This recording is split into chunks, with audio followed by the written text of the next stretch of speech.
In this project I will demonstrate how to carve a simple 3 sine wave pattern on the side of this small birch bowl.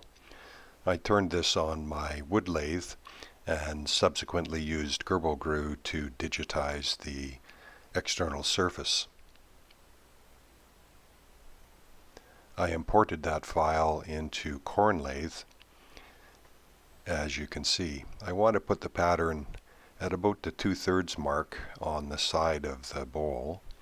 Initially I set my cutter and I set the frame to a drill frame.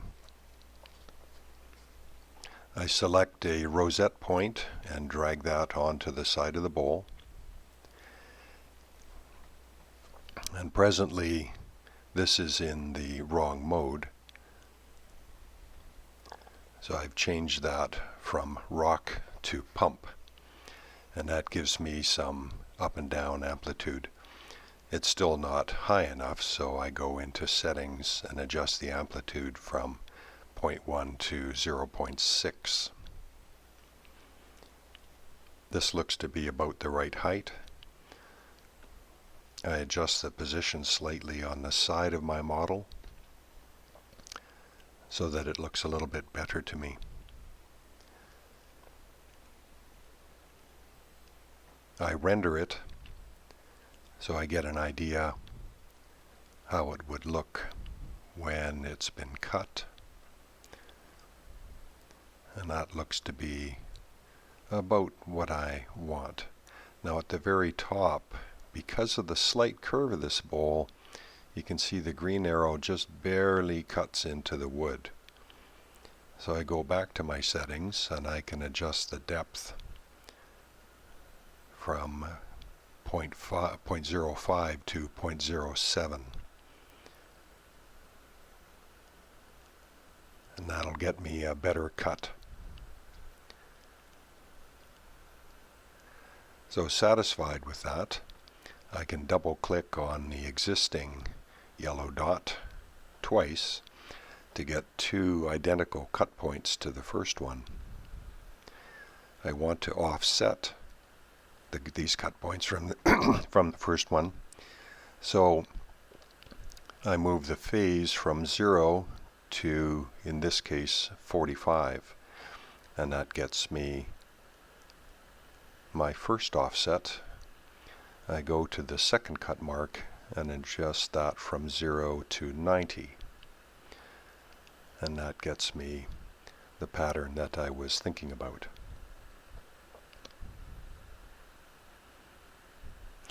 I can render it, and in this case, if render doesn't work on the first click, just click it again. The box will appear showing that the computer is busy making your drawing. I turn off the lines so that it's a little clearer. Holding down the left mouse button, I can rotate that a little bit just to see if I like the pattern.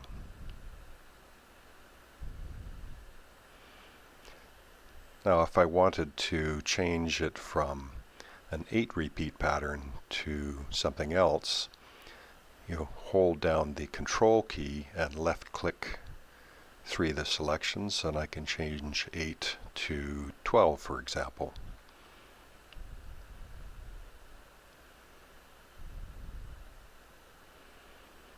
And after my computer has a bit of time to think about it, and I turn the lines back on, I can see that that might be a little bit too close a spacing. So I go back to 8. It's nice to be able to change more than one line with only one number change. Since everything looks satisfactory, I save it all. Then I go to the G-code tab, click on the rosette in the top left corner to make sure I'm doing the right G-code. I put the speeds up to maximum for my purposes, and I always have it in negative rotation so that my chuck remains screwed on the mounting screw. Then I create the G-code. This is saved to the same place as the XML file. So here we have the cut started And the limitations of COrnLathe with only 2 linear axes and 1 rotary axis become apparent. If you look at the right-hand side of this cut, it is much shallower than the left. And that was obvious during the design phase because of the very slight curve that this is being applied to. I knew this going into this project, but I thought it would be a useful demonstration for people. This is also why I created my 5th axis, so that I could follow the curve around with the cutter, and that is demonstrated in other videos on this channel.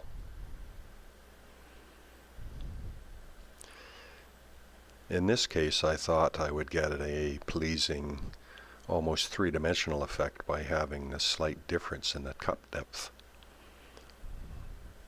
So this is starting the 2nd cut already, and you can see it doesn't really even cut at the tip of it during this pass. But all is not lost, because as it cuts each successive pass, it gets a little bit deeper and the pattern starts to show.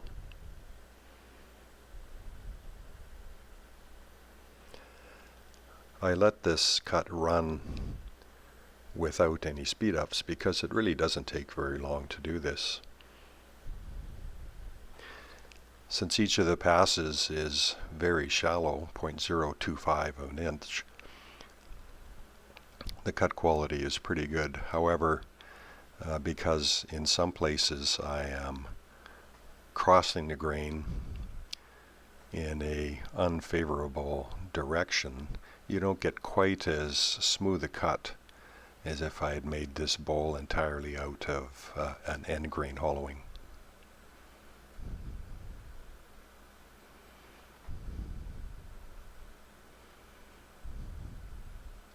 Now you can see it's starting to make the top part of the cut a little more distinctly.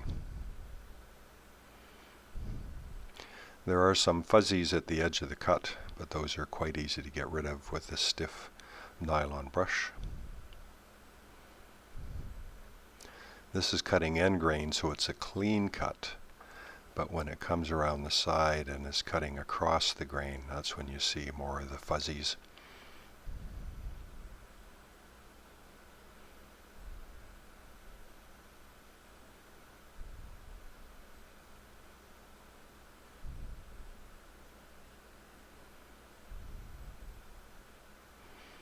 All in all, this only took 5 or 6 minutes to cut this simple pattern.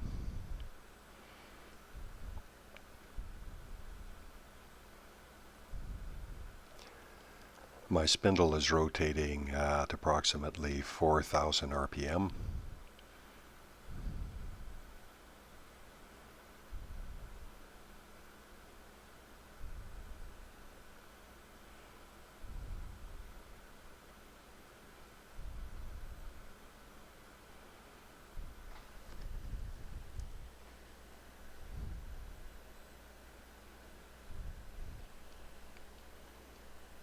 As mentioned earlier, I always cut in negative rotation, and this has the effect of tightening my chuck onto the screw, which is mounted in the chuck of the metal lathe in this case.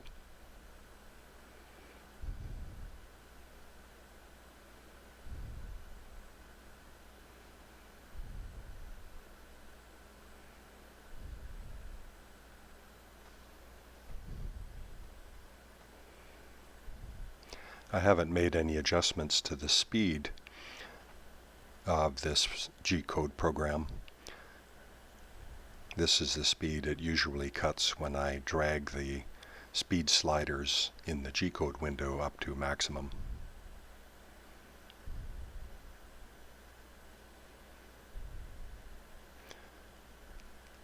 This is starting the last cut now.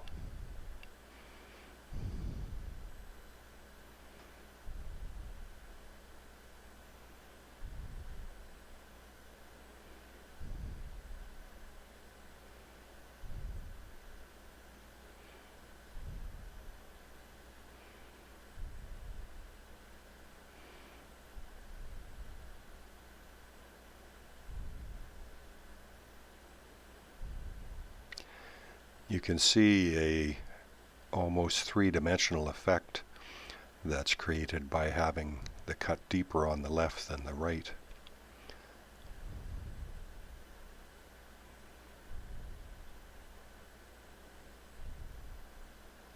Of course, if you wanted the whole pattern a little bit deeper still, you could restart the program with the x-axis set slightly deeper than it is now, or you could reset that figure in the COrnLathe program and regenerate the G-code.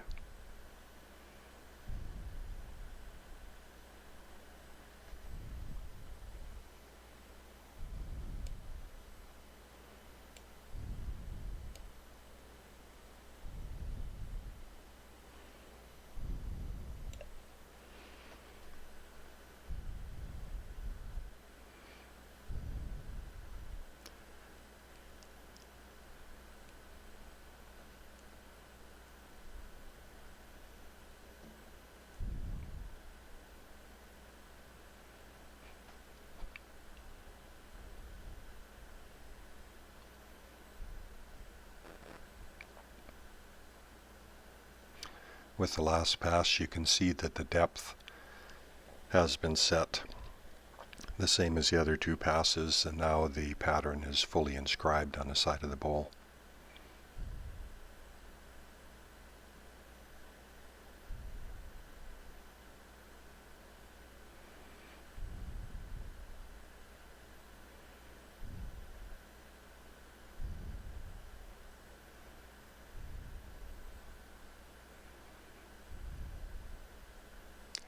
I had originally intended this to be just a test piece, but since the pattern turned out pretty well and the shape of the bowl was appealing, I decided to apply some finish to it at the end of this project. A little bit of light sanding back on the wood lathe gets rid of the pencil marks.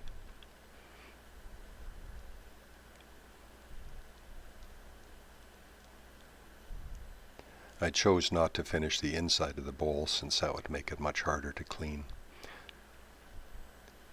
I just applied a plastic finish to the whole project.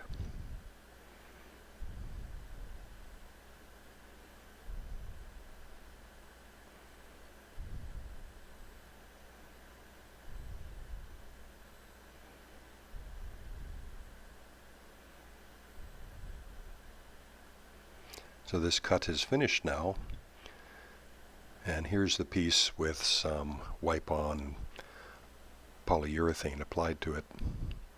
I thought it turned out fairly well. I hope you've learned something from this.